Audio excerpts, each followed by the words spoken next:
Здравейте!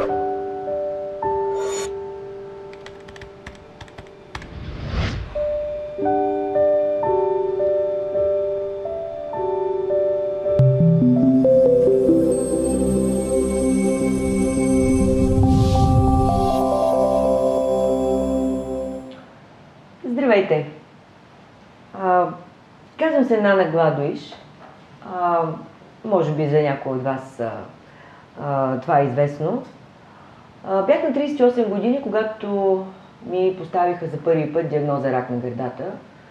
Малко след това започнах химиотерапия и да кажем, че месец след това цикълът ми спря. Може би година и половина по-късно, вече за моите лекари беше ясно, че аз навлизам в менопауза, но ако трябва да бъдем още по-точни, ранна менопауза. Отдавна наистина искам да проведем един толкова важен разговор в една от 8 говори за, защото смятам, че тези теми, които днес ще ни вълнуват тук, в нашето си студио, са изключително важни. А именно ранната менопауза, гинекологичните проблеми и сексуалния дискомфорт след лечение на рак. Тъй като аз ви се представих, но нямам търпение да представя и нашите гости и хора, с които ще проведем този разговор. Доктор Николова е акушер-гинеколог в сектор ендоскопска хирургия на 2 АГ болница Шейново и в медицински център Вежен. Завършва Медицински университет в София през 2004 година. Има придобити 2 специалности по акушерство и гинекология през 2008 година и дерматология и венерология през 2012 година. През годините доктор Николова придобива квалификация по оперативна гинекология, хистероскопия и лапароскопия, колпоскопия и деструктивно лечение на преканцерозите на маточната шийка, ултразвукова и доплерова диагностика в акушерството. Доктор Николова е квалифициран специалист с опит и в приложението на лазери в гинекологията. Член е на Българската асоциация по акушерство и гинекология, на Европейската асоциация по дерматология и венерология, на Международния съюз за борба с полово предаваните инфекции и на Международното дружество по естетична генитална хирургия и сексология. Доктор Николова. Здравейте. Здравейте, доктор Николова. Благодарим ви, че сте с нас. Един изключителен гинеколог, който работи в болница Шейново и медицински център Вежен. Донка Аврамова, нали така? Да не объркам фамилията. Да. Мога ли да си позволя да кажа, че си актриса? Може, защото толкова се радвам. Може би е трябвало и аз да се опитам да бъда актриса, но не ми се е получило. Очевидно. Но Донка, ще си позволя, освен до твоето професионално развитие, да добавя и факта, че ти през 2020 година си била диагностицирана с рак на гърдата. Точно така. Благодаря ти, че си с нас. За мен е удоволствие да съм тук. Наистина е важно, че си тук, защото ти си още един пациент, вече станахме двама. И разбира се, винаги съм щастлива, когато представям и хора, които пък не са пациенти. Гергана Богданова, която... Не са пациенти с рак на гърда. Да, иначе... благодаря. Иначе всички, значи сме пациенти. Да, ние винаги се въздържаме, дори да кажем, и жени без диагноза, защото кой знае дали жената е с диагноза или не, нали? Сега, малко, разбира се, чувство за хумор, но... само да кажа, Гергана Богданова е нашият управител и тъй като все по-често ще я виждате в разговори и дискусии, които водим, поради мое отсъствие или поради други причини, просто наистина е важно да сме двете тук, за да говорим, защото мисля, че не само ние, които сме преживели онкологична диагноза, имаме отношение към темата. Абсолютно. Да. Така че, добре дошли на всички. Сега, нека да започнем все пак от някъде. Нали, доктор Никола, може ли да обясните какво е ранна менопауза? Защото дори в началото аз така леко не знаех как да представя моята менопауза. И разбира се, какви са страничните ефекти от нея? Принципно менопаузата за европейската, в това число и българската жена, трябва да настъпи между 48 и 51 годишна възраст. По литературни данни около 1% от жените от българската популация навлиза в менопауза преди 40 годишна възраст и около 4 до 5% навлизат в менопауза преди 45 годишна възраст. Но аз искам да се фокусирам върху това, че при нормалната менопауза хормоналните нива в женският организъм спадат постепенно и плавно. Какво се случва обаче при една жена, когато рязко спаднат естрогеновите, прогестеронови нива в нейния организъм и по-скоро на естрогена? Това се случва при една химична или медикаментозна менопауза или другия вариант, това е хирургичната кастрация на една жена. Когато естрогена силно спадне и той напълно изчезне от организма на една жена, се случват три основни последици, които съвсем накратко ще ги обясня. Първият вид са трофични. Естрогенът има изключително влияние върху влагалищната стена на една жена, за това тя да бъде с вълнообразен, а не гладък строеж. Има значение за поддържането на нормалното гликогеново ниво и за поддържане на това влагалището да бъде здраво. Тези трофични промени се случват много рязко, когато естрогена спадне. Втората група от промени, които се случват, когато естрогена липсва, това са анатомичните промени. Влагалището се скъсява, стеснява, външните полови органи атрофират, вулвовагиналната атрофия напредва изключително бързо, като се има в предвид, че около 4% жената губи колагеново ниво за една година. Случва се така, че тя изпитва изключителни смущения в уринирането си предвид на това, че липсва естрогеновата поддръжка на уретрата, едно неволно изпускане на урина, незадържане на урина, болка при уриниране, дизория. Всичко това е пак резултат от липсата на естроген в организма на жената. Какво е дизория? Дизория означава парене и смъдене по време на уриниране. И не на последно място, липсата на естроген в организма на жената е свързан с определени сексуални и емоционални проблеми, които почти винаги се игнорират, почти винаги не се съобщават, но аз ще ги кажа накратко. Естрогенът е хормон, който има изключително важно значение за неврогенната модулация на сексуалния отговор у жената. Ако той липсва, липсва либидо. Ако той липсва, липсва добро качество на живот, добра себеоценка на жената, дори липсва добра идея за женственост от тази жена. И тук ще си позволя едни малки цифри да кажа. Ако 50% от жените, които са в нормална менопауза, много рядко ще попитат своя лекар за своите вагинални проблеми, било то поради някакъв негативен културен предразсъдък, било то поради срам, 80% от жените, които са минали рак на гърдата, никога няма да повдигнат този въпрос. За това, че те имат някакви проблеми, вагинални или сексуални. И от тук се налагат два извода. От една страна, лекарите смятат, че това е един необратим, неизбежен процес за жените, които са на антиестрогенова терапия, каквито са жените преживели рака на гърдата. От другата страна стоят пациентите, които казват: не знаем точно каква е връзката между наличието на естроген и моето вагинално здраве. И в крайна сметка се налага един много добър извод. Ако липсва информация или не се подава информация за това, то е подценено и нашето усещане за здраве от тази жена.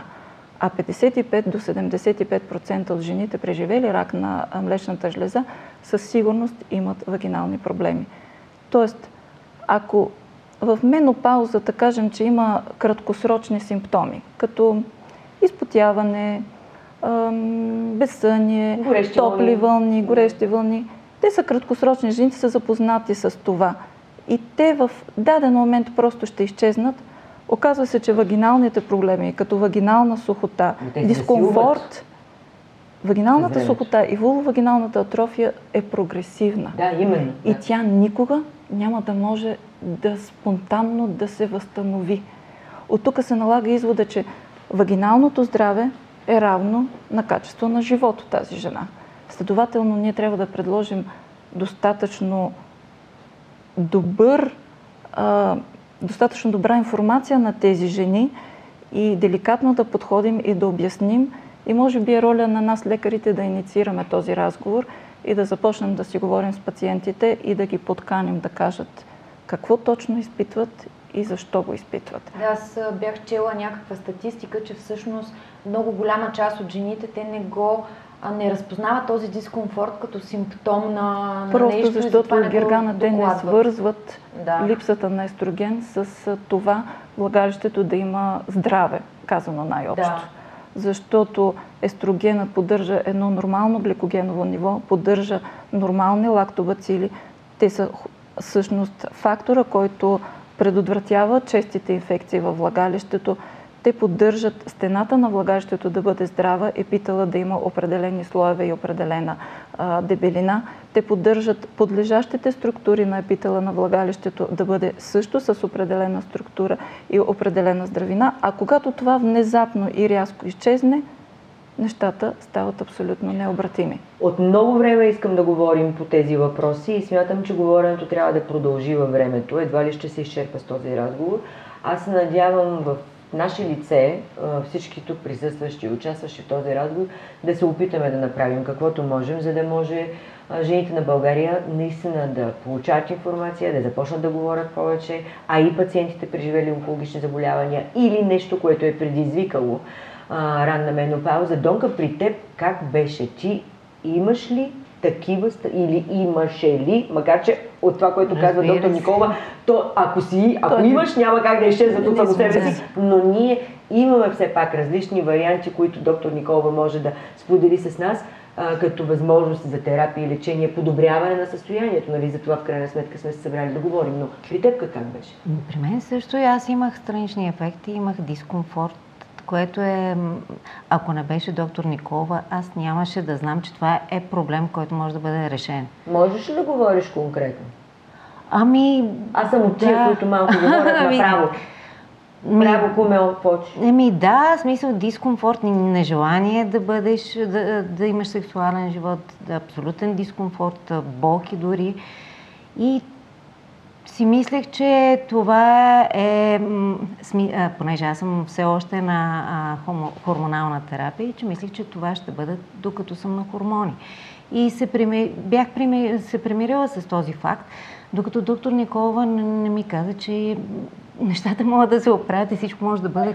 Дона, истината беше, че ти дори ме потърси за това, че имаш някаква честа инфекция кандидозна и че нещо там се случва, ти бяха точните думи и това нещо си го спомнят. Да. Нещо там се случва, но там долу е вече твърде не ти е нещо много комфортно и че вече този секс не желаеш да говориш и да го правиш, защото просто се притесняваш да го правиш по ред причини.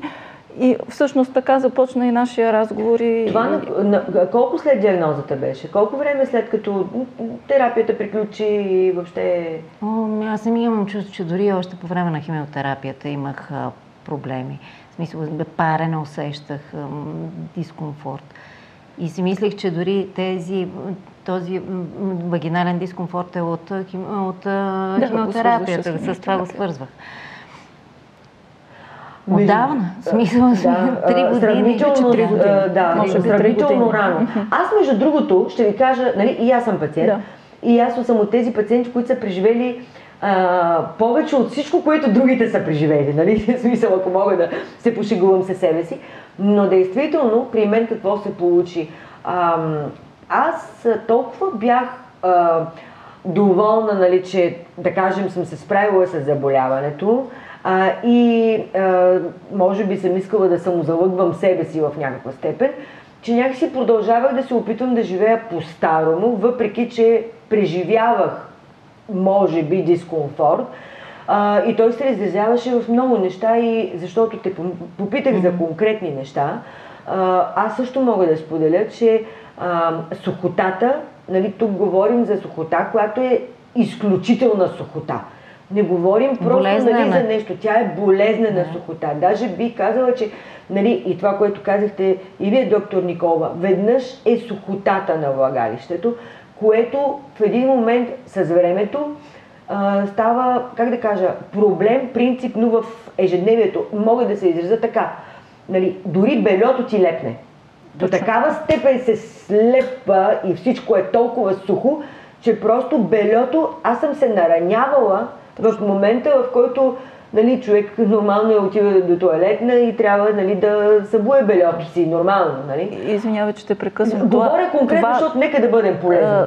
Малко кървене, което може да получи една жена в този период, притеснява не само пациенти, но и нас, лекарите, когато видиш вагинално кървене при наличие на антиестрогенова терапия, силно ни обърква и започва издирване на проблема, защото не би следвало да има кървене. Да. А вагиналната сухота с това слепяне на стените на влагалището една към друга води до триене на тези стени и респективно прокървяване от стената на влагалището. Но ние като лекари, издирвайки причината и диагностицирайки тази наглед проста причина за кървене, ние сме минали през това да видим на ултразвук жената, да я разгледаме още веднъж от всякъде, защо се случва това и защо е необходимо да се направи ли нещо допълнително като изследване, което отново си е допълнителен стрес за всеки пациент. Вие казахте и за това, че наистина, как да кажа, стеснение се получава на влагалището и на канала, или как се изразявате вие, защото аз не съм специалист, се случва едно стеснение, което просто е в един момент и наистина ставаш все едно си направо нищо не може да проникне, то е и в един момент започва и психологически да ти действа това нещо, защото ти вече се страхуваш от болката, която ще изпиташ. Нормално е, разбира се, първото нещо, което на всички нас ни хрумва, е лубрикант. Лубрикантът. И тук на лубрикант. Да, може би редно да кажа, нормалното увлажняване на едно влагалище ежедневно трябва да бъде увлажнено с 1 до 4 мл или по литературни данни 1,5 грама да има увлажняване на влагалището. Когато естрогенът рязко спадне, лубрикацията на влагалището е 0. Но в крайна сметка, всеки, който е преживял едно онкологично заболяване, като рак на млечната жлеза, в крайна сметка, вие сте пациенти, но и жени, и майки, и вие не живеете самостоятелно за себе си, вие живеете за своите семейства. Тоест, сексуалният живот трябва по някакъв начин да бъде подкрепен, той трябва да бъде третиран, лекуван и наистина, единият вариант са абсолютно традиционните класически методи за овлажняване на влагалището. Лубриканти на водна основа, това е което ние предлагаме като лекари и никакви, за съжаление, лубриканти на хормонална основа, защото е немислимо при жените преминали този вид рак. Лубриканти на водна основа, кремообразни вещества също, които могат да се сложат във влагалището и общо взето възможностите ни се спират до тук като традиционни методи за лечение. А това само преди секс ли трябва да се прави или може по схема? Когато са решили жените да водят полов живот, то трябва да се случи задължително преди секс. Но превентивно има ли? Превентивно също може да се слага, като... Тоест през деня? През деня имаме песари, точно така. За нас вече секс е събитие.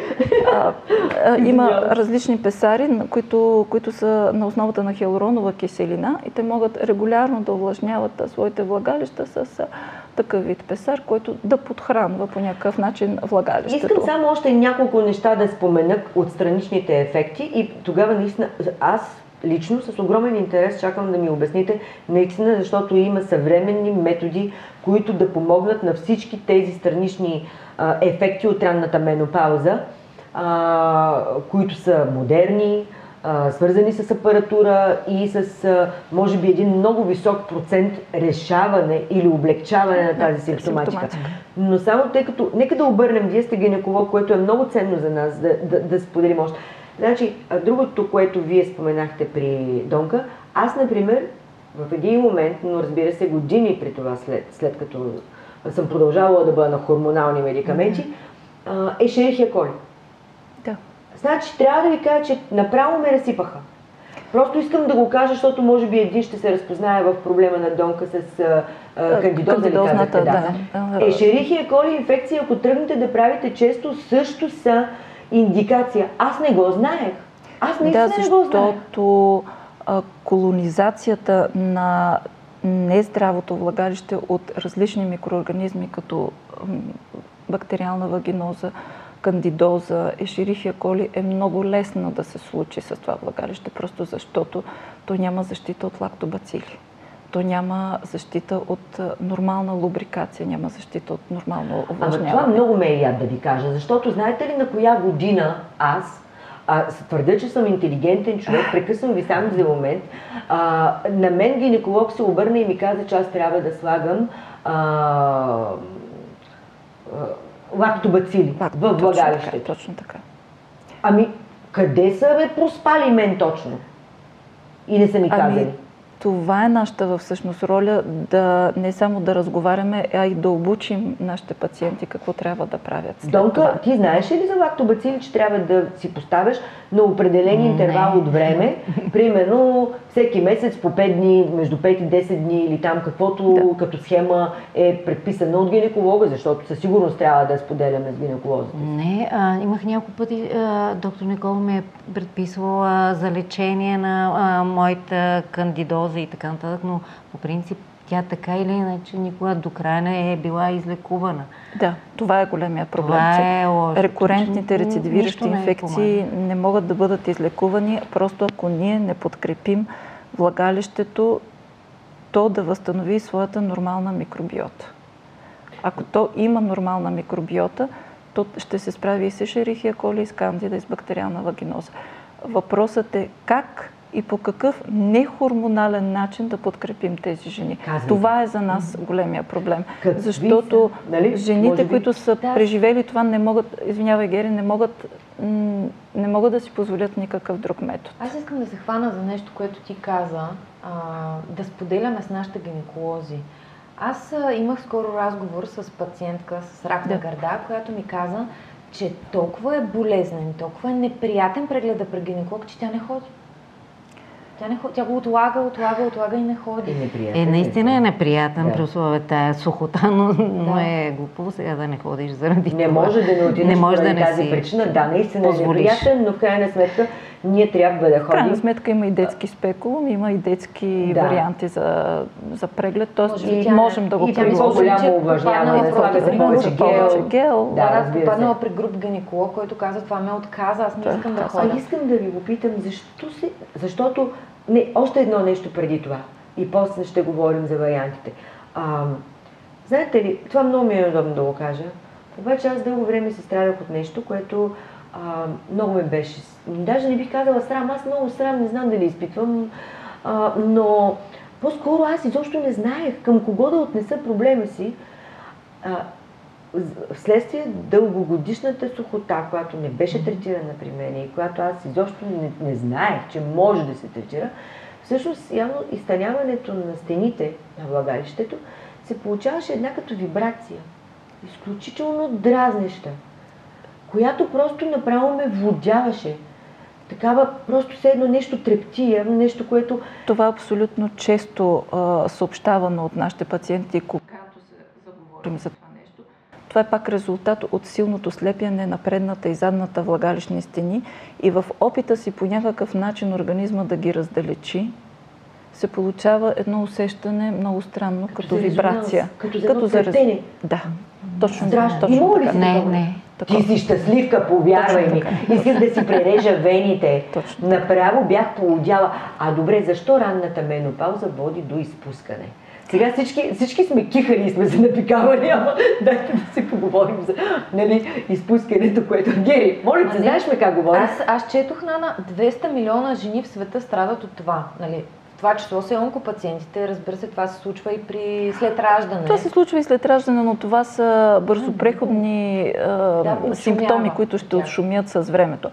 При ранната менопауза напикаването и въобще всички уринарни смущения отново се дължат на пълната липса на естроген. Нормално женската уретра е доста по-къса от мъжката.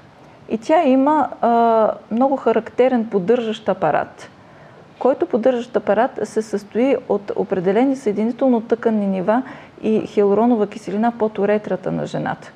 И този поддържащ апарат се подкрепя и се регулира от естрогена. Ако той го няма в организма на една жена, поддържащия апарат на уретрата буквално се свлича, образно казано, към посока влагалище. Когато няма естроген, клапният механизъм на уретрата е много затруднен.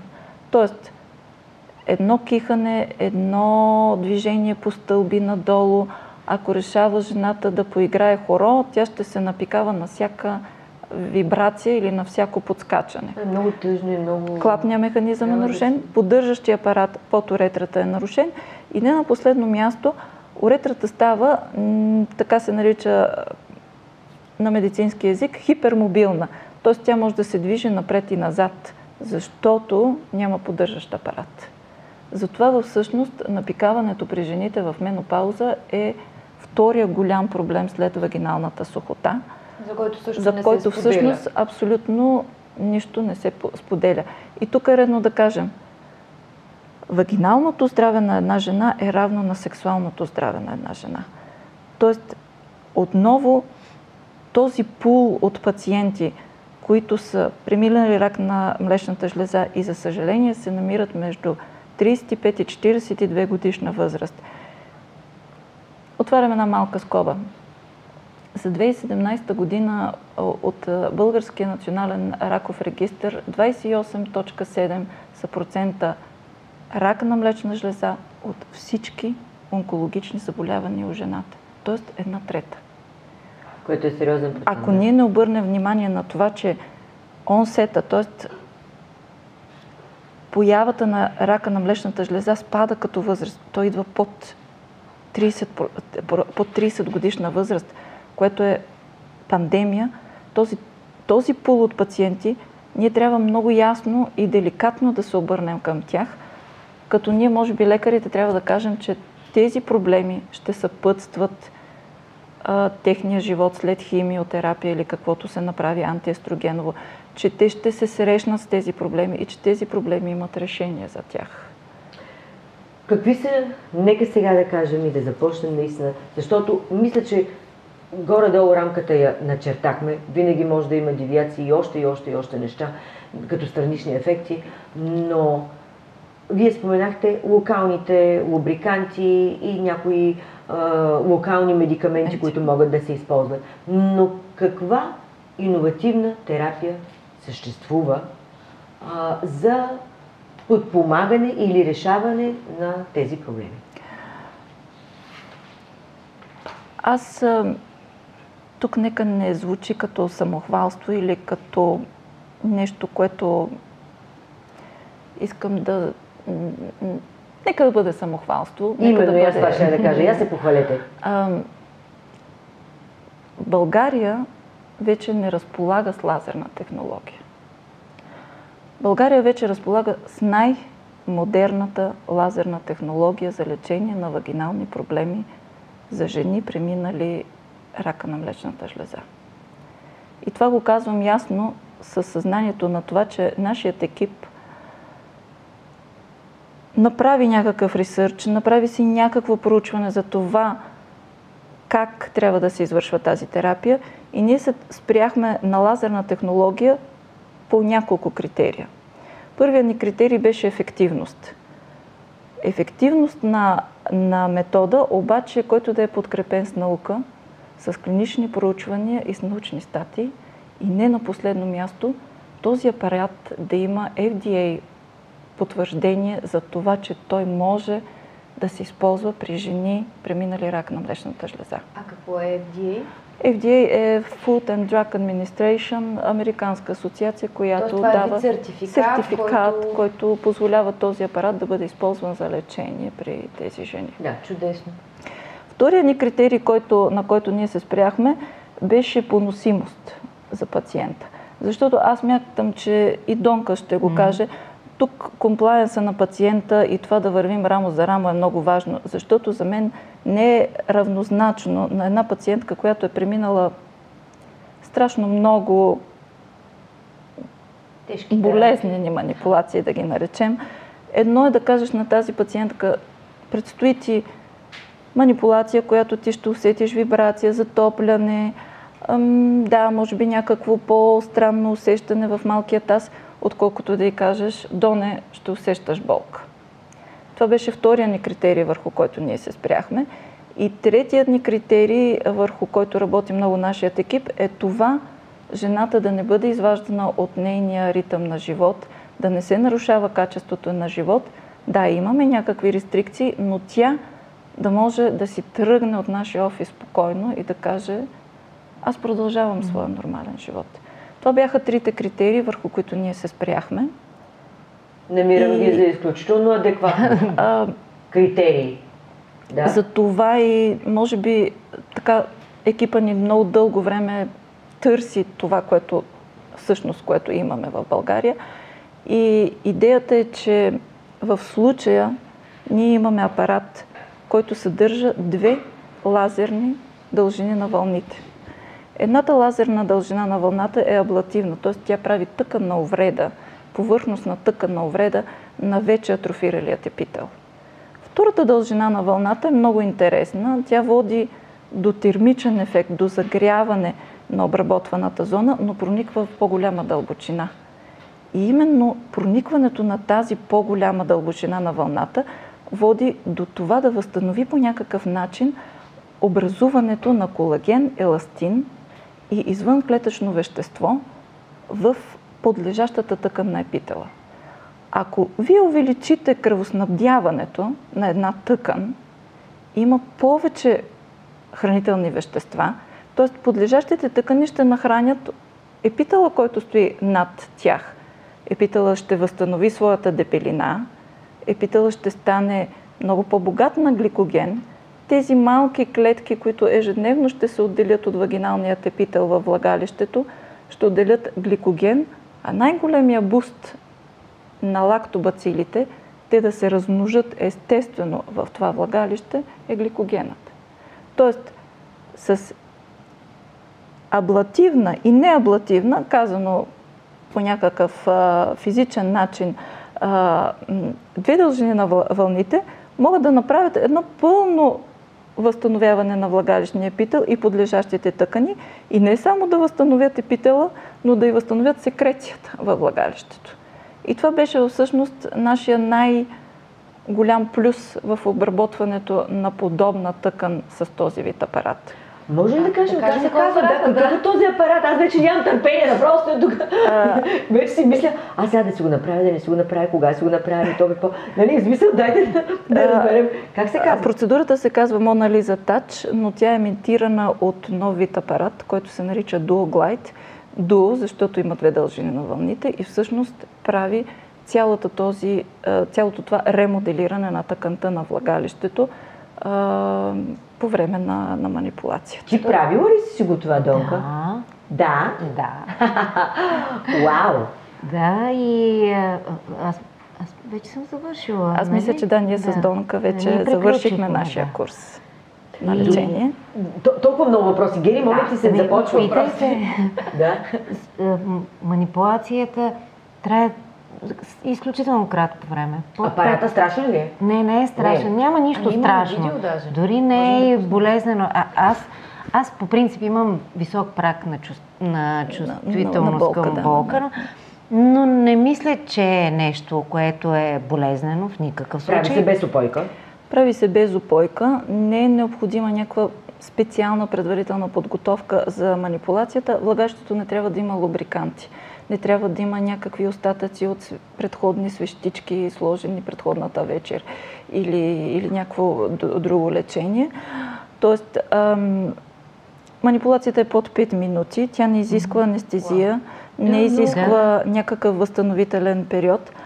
А това, което съм виждала при тежките вулвовагинални атрофии, е жените съобщават за някаква болезненост, по-скоро е вибрационно усещането, отколкото някаква болка. Донка, има ли затопляне или нещо? Какво усещаше?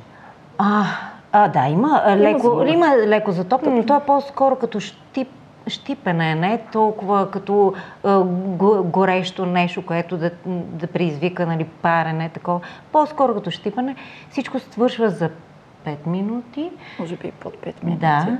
но ние си говорим за това 5 минути. И след това ставаш и си тръгваш. По никакъв начин това не променя ежедневието ти. Просто отиваш след това? Тръгваш си обаче. След това имаме определена рестрикция. Да, зависи от тя е за различните... 3 до 5 дни да не се води полов живот. 3 до 5 дни не бива да се посещават басейни, джакузи, вани. Да. И това е. Това е. А всъщност, да, питай. Понеже казахте курс, т.е. то не е еднократно. Лечението трябва да се извърши за 3 до 5 сесии, които се извършват еднократно на 30 до 60 дни. Една година след края на тези 3 до 5 сесии, една година след края на този курс на лечение, се прави 1 или 2 поддържащи процедури в година. Само нека да пуснем, имаме едно видео, така, анимация. Може ли да пуснем, за да видят и хората, които ни гледат в момента, все пак какво представлява, нали, как се прониква или в влагалището или самият апарат е снабден с цилиндрична сонда, която емитира двете дължини на вълните в 360 градуса. Тоест обработката е на целия вагинален канал, като обработването е постепенно, стъпково, поетапно, с първа стъпка най-дълбока част на влагалището и постепенно излизане от вагиналния канал, като тук ще кажем истината с Донка, че може би най-болезнената част от обработването на целия канал е накрая, точно под уретрата, там където всъщност е загубата на поддържащия апарат на уретрата и там всъщност е най-болезненото. Най-болезнената точка. Ако изобщо говорим за болезненост, най-чувствителната зона е, може би, там. Апарат обработва вагиналната лигавица по дот сканер манер. Това е образуването на малки точки в влагалищната стена, които дори след процедурата са забележими с обикновено око, но всъщност именно тези малки микроканали, които са образувани в лигавицата, дават този буст да се възстанови целият вагинален канал. Гери, попита, всъщност това са процедури и вие казахте между 3 и 5 процедури. В зависимост от състоянието на пациентката. От тежестта на вагиналната сухота. При теб какво се наложи, Донка? 5. Да. Но разликата още след втората процедура вече имаше разлика. Аз нямах нужда от лубрикант, когато... Да. Преди да завърши целият курс. Много бързо имаме една, като фигура, картина, снимка. Хайде да го кажем снимка, да. Снимката, която доктор Николова сега... Пускаме ли я, в момента? Това е един кейс репорт на жена, която в началото не е извършвала никакви процедури. Искам да обърна внимание на 2 неща. Нейният епител е много еднообразен, той няма никаква вълнообразност, той е абсолютно права линия, изключително тънък. Тя доста време е в менопауза. Тази жена е доста дълго време в менопауза. Втората картинка в дясно всъщност представлява дебелината на епитела след първата процедура. И другото, което искам да кажа е, под епитела се наблюдават множество кръвоносни съдове. Това е най-големия плюс на този апарат, защото възстановяването на кръвоносните съдове и кръвоснабдяването на цялото влагалище всъщност дава и възможност да има нормален сексуален акт жената, защото всъщност кръвонапълването на тъканите е много важно по време на половия контакт, който липсва всъщност при жените на антиестрогенова терапия. И последната, отново в ляво картина, е резултат от проведен курс. Абсолютно хистологично това е един епител, който е възстановен и изглежда... Тази жена, която сме ви представили, е жена на 54 години, но това е един епител на една жена, която е около 40-41 годишна възраст. Толкова подмладен епител? Много добър въпрос и много добра дума използваш, Нана. Тук искам да направя едно много важно уточнение. Това не е вагинално подмладяване. Не, че с този апарат не може да се направи. Техническите параметри са абсолютно различни с това, което ние правим за жените, претърпели рак на млечната жлеза. Тук имаме терапия. Това е много Тоест, важно. много да изключително, се да. направи разлика. Тоест на пазара има апарати, които предлагат просто подмладяване. Точно така. Тоест на една жена с рак на гърдата трябва да гледа друго. Трябва Ние имаме приятелки и имам и също, няма да си позволя никога да говоря без те да присъстват, но която от известно време ми говори за подмладяване, вагинално, тя имала проблем, вагинално подмладяване, но ми говори за вагинално подмладяване, само да ни каже името. И викам, айде стига с това вагинално подмладяване и ти полудял, любовник ли си хвана, какво стана? Нали, ние си говорим така жените. И тя вика, не, обаче аз не можах да я разбера всъщност, тя ми е говорила за това. Те говорят за вагинално подмладяване за жени, които са претърпели множество раждания, имат отпуснатост на влагалището. Не, тя е с диагноза рак, тя имала предвид, може би, но не се е изразила правилно. Не се е изразила правилно. Или не е попаднала на правилната. Или не е попаднала на че тази манипулация Vaginal rejuvenation е нещо съвсем различно. Каква е разликата, да? Разликата е в техническите параметри на апарата. Вагиналното подмладяване отново ще задебели лигавицата, отново ще даде подкрепа на вагиналния епител, но параметрите са много по-ниски. Тук говорим за параметри, които са терапевтични. Да. Точно така. Тоест по-дълбоко. По-дълбоки и по-силни параметри. С по-високи резултати. И трайност може. И трайност. Точно Добре, така. тогава идва следният въпрос. Вие ли сте единствените хора, които работят с тази апаратура Mona Lisa Touch? Има и други сигурно, ето след като някакви хора ми говорят за подмладяване или за може би знам ли какво. В смисъл, може ли да внесем яснота, защото все пак това в момента, което споделяме, предполагам, че ще предизвика интерес и хората ще се опитат да получат повече информация. Знаеш ли, Нана, аз без да влизам в това понякога да влизам в някаква конкурентно способна среда и да подценявам едни или други апарати, апелирам по-скоро към това пациента да има яснота, че той ще извърши терапия и да търси определеният апарат и определеният лекар. Защото на пазара ще намерите много апарати, много голям маркетинг, много голяма реклама, но дали те ще свършат работа? Но говорим пак за терапевтични. Говорим за терапия. В момента забравяме подмладяването, приказахме го. Така. Говорим за терапевтични, дори там има много апарати, така ли?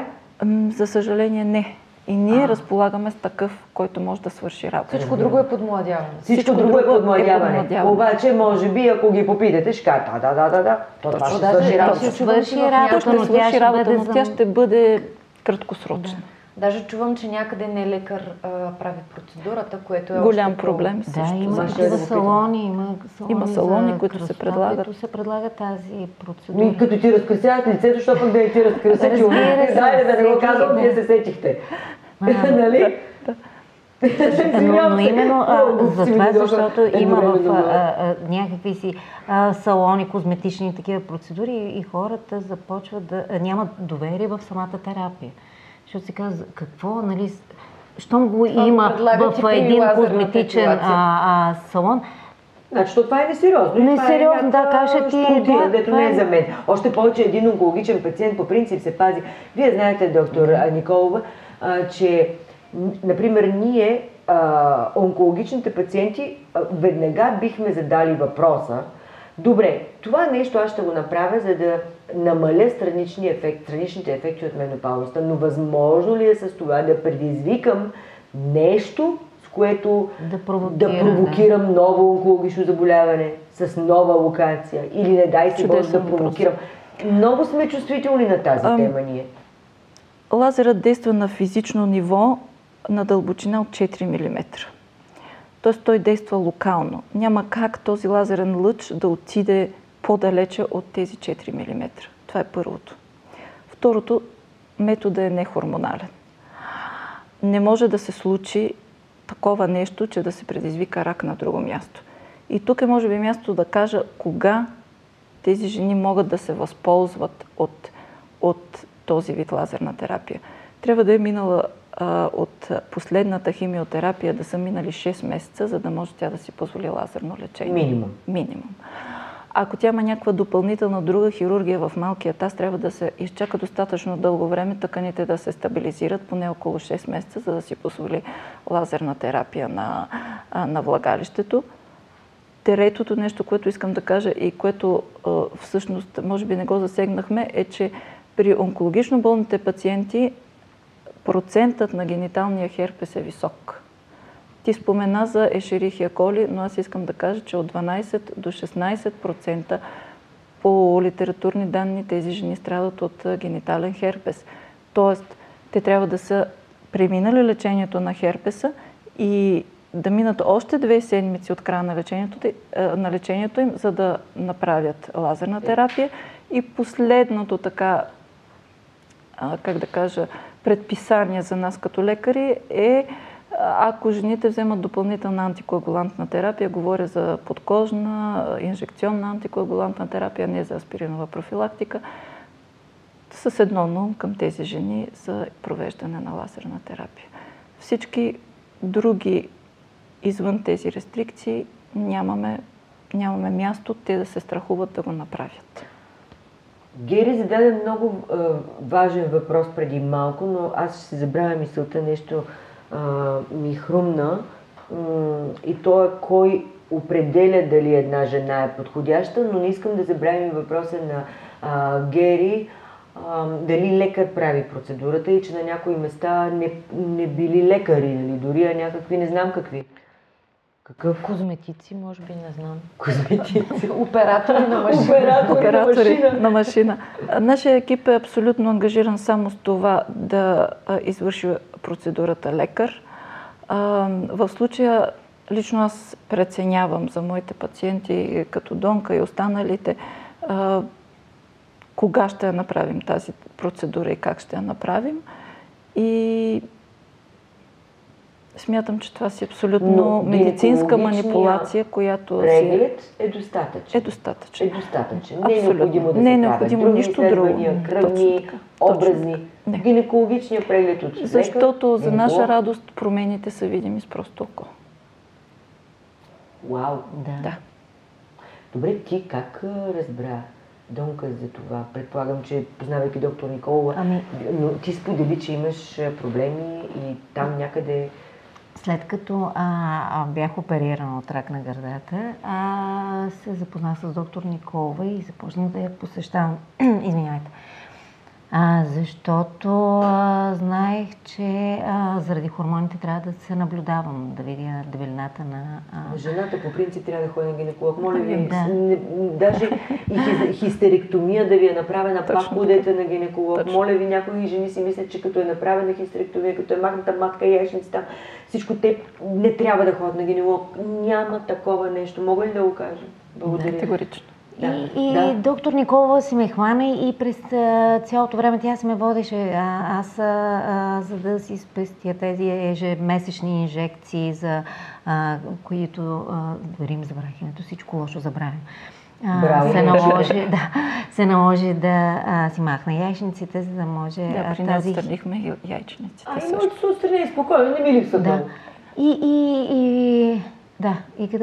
И смисъл, и доктор Никола си ме гледаше и при всеки преглед, той вече започна и прегледът да е супер болезнен. Тя се подготвяше 2-3 дни преди това, като ми телефонираше и се оговаряхме кога, защо и как ще се случат.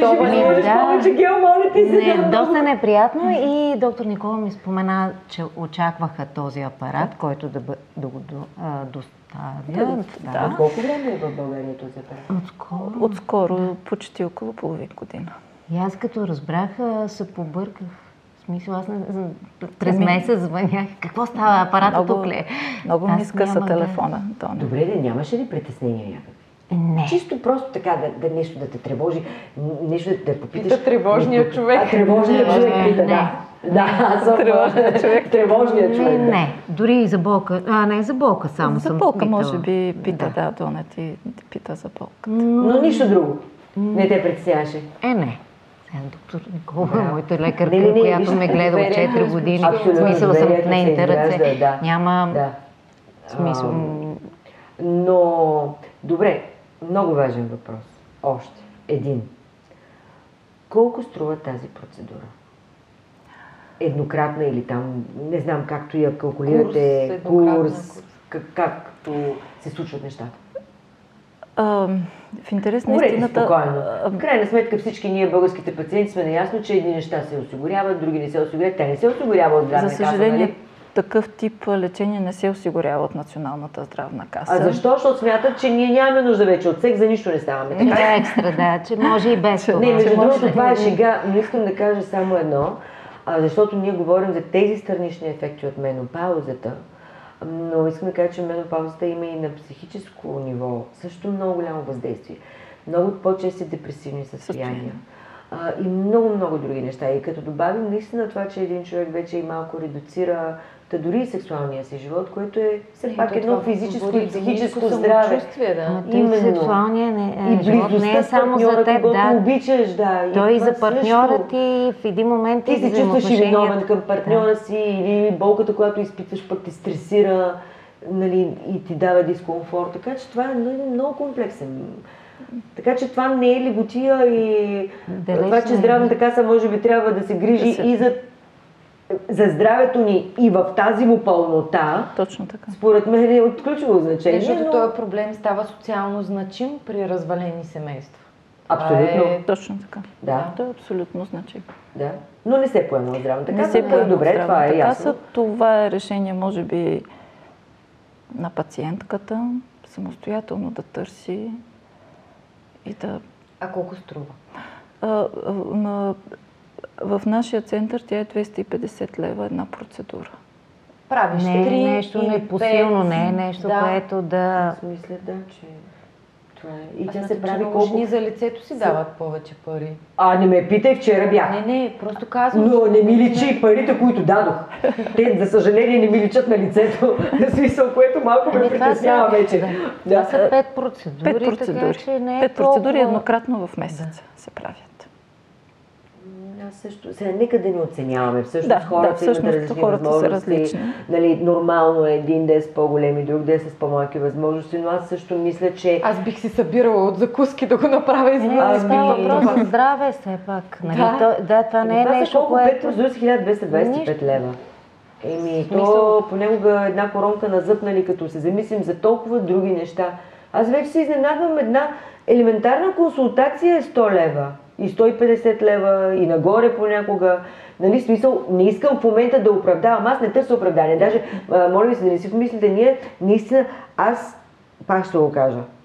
Какво ще вземете като решение, нали, обръщам се в момента към хората, които разбира се ни гледат, не към вас да си решите, че аз в момента ви говоря.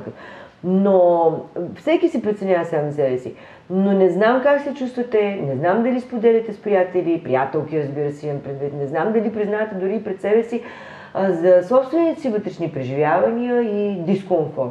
Но аз мога в частен разговор, сега за да не го превърна на цирк, да ви кажа, че наистина аз съм страдала от моята ранна менопауза. На 38 години просто тя ми повлия драматично. Продължава да ми влияе.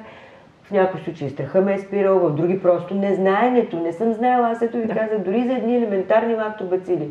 Ето, вашия апарат се е появил преди 6 месеца или там някакви си козметични студия, които щяха да ми вземат парите за нищо. Няма значение, но аз дори за едни лактобацили не знаех. Защо? Защото то просто някой трябва да говори, но то за да говори, вие трябва да кажете, че изпитвате сухота, че изпитвате дискомфорт. Ако вие не го казвате, как някой да дойде и каже, ти слагаш ли си там сега, нали, лактобацили? Нали? Макар че аз вече и така говоря на пациентите понякога, извинявам се предварително. Така че да, аз намирам за адекватно, хайде да кажа, нали, калкулирането, може би, на една такава цена, без повече да го коментирам, в крайна сметка е въпрос на личен избор. Точно така. Абсолютно. Нещо аз си мисля, че пропускам, но има ли нещо всъщност, което изпускаме, което е важно и което смятате, че... Аз сега се сетих. Проблем ли е? Ето аз, например, се сещам за нещо. Аз бях на 38 години, когато влязох в менопауза или съм започнала да навлизам, защото тя не се установява моментално, но така или иначе вече менструацията беше прекратена химически. Сега съм на 50. Това са 12 години. Менопауза. Тежка форма на менопауза. В смисъл, при мен има ли някакъв шанс или аз да се откажа от сега?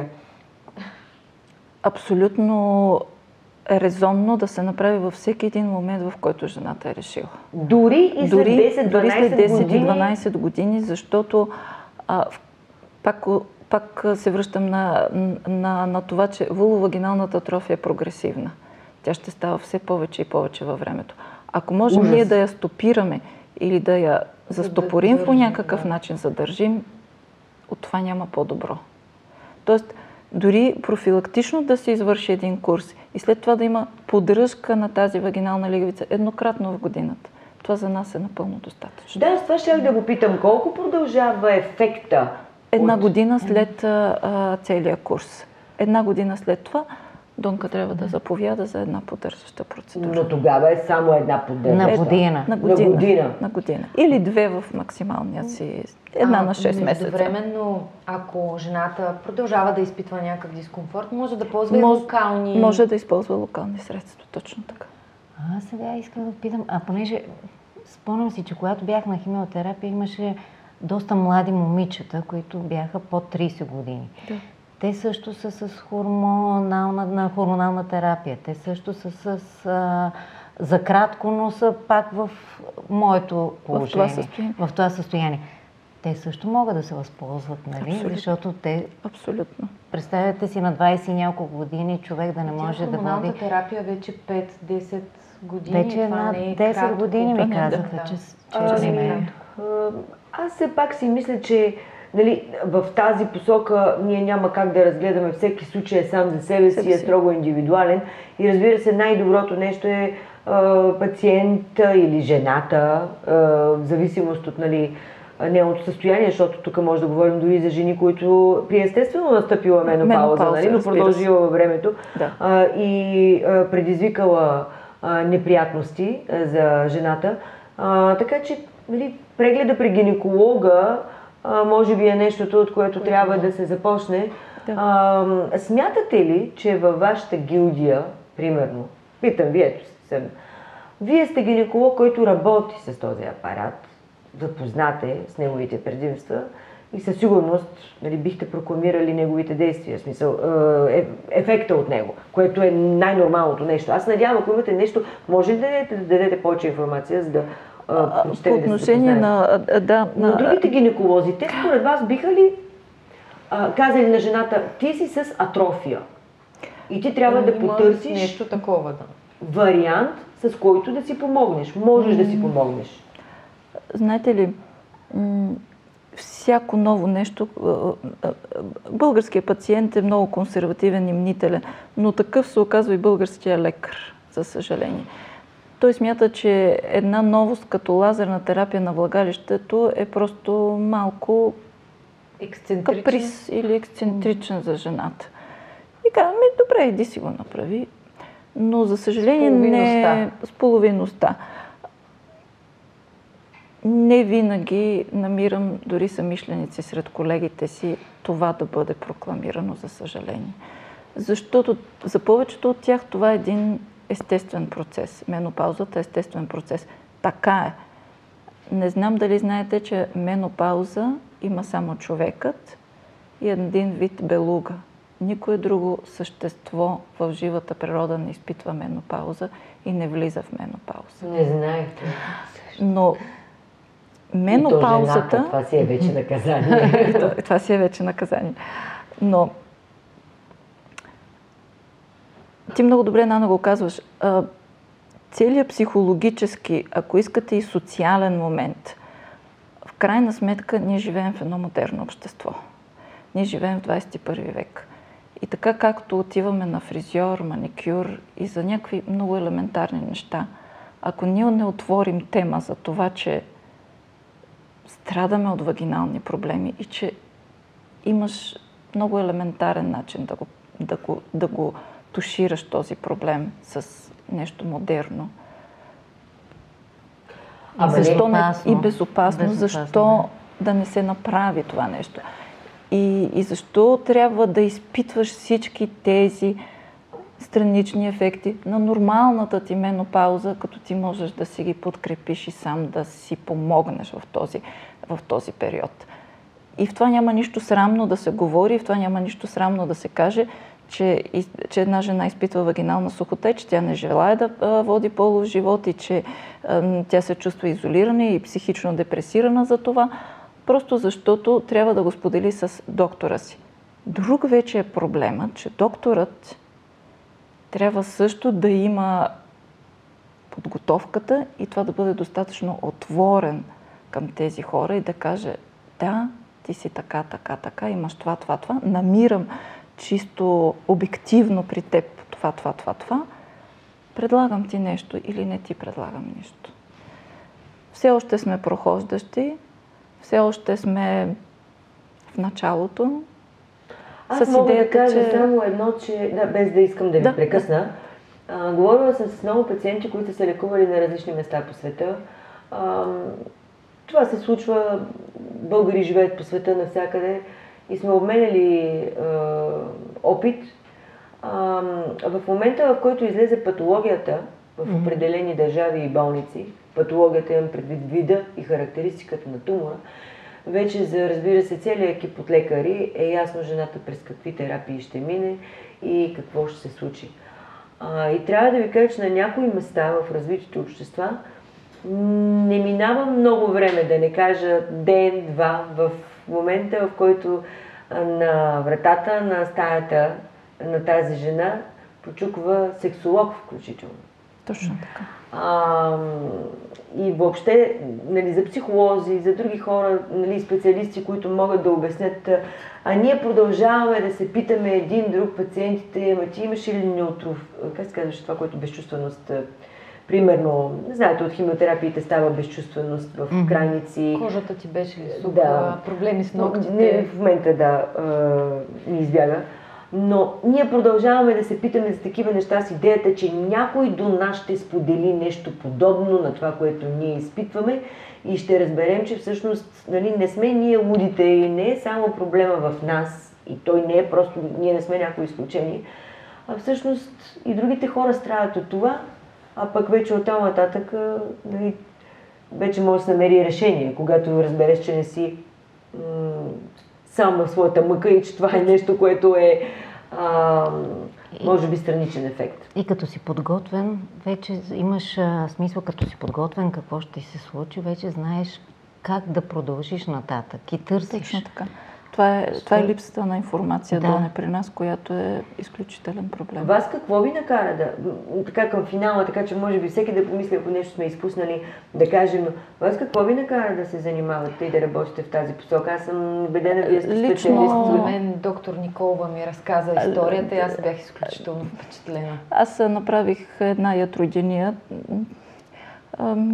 Жена, която беше в менопауза, след претърпяла рак на млечната жлеза, имаше проблем с нейната матка. Тя беше с запазена матка на антиестрогенова терапия, но понеже лигавицата й беше по-голяма и се налагаше да се направи пробно абразио. Това означава да се вземе материал от матката, за да го изследваме, за да видим тя дали не прави втори рак в матката си.